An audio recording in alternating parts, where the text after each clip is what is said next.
Eylemleri yaptık, yürüyüş eylemleri yaptık, bir sürü eylemlerde bulunduk. Fakat sanat penceresinden bakmadık bu işe. Farkındalık, toplumda farkındalık oluşturmak anlamında bu çalışmayı yaptık. Ve gerçekten bugün Gazze'deki katliamların 2. yıl dönümü. Yani 104 hafta. Biz bugün 104 ressamla 104 tane resim yapacaktık.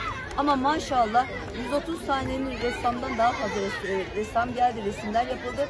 Bizler elimizden resim yapmak geliyor. Biz de bu zulme karşı olduğumuzu fırçalarımızla göstereceğiz. Zulmü fırçalayacağız dediler. Zulmü fırçaladılar. Ve biz hem Göbeklitepe'de hem Akçakale'de sınırda hem de Halilurrahman'da bunu yapmak istedik.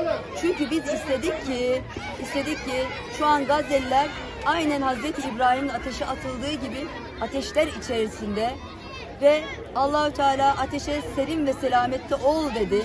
Ve inşallah Rabbim inşallah emreyler ve Gazze'de ateş içerisinde olan Gazze'li kardeşlerimize de o belde serin ve selamette olur.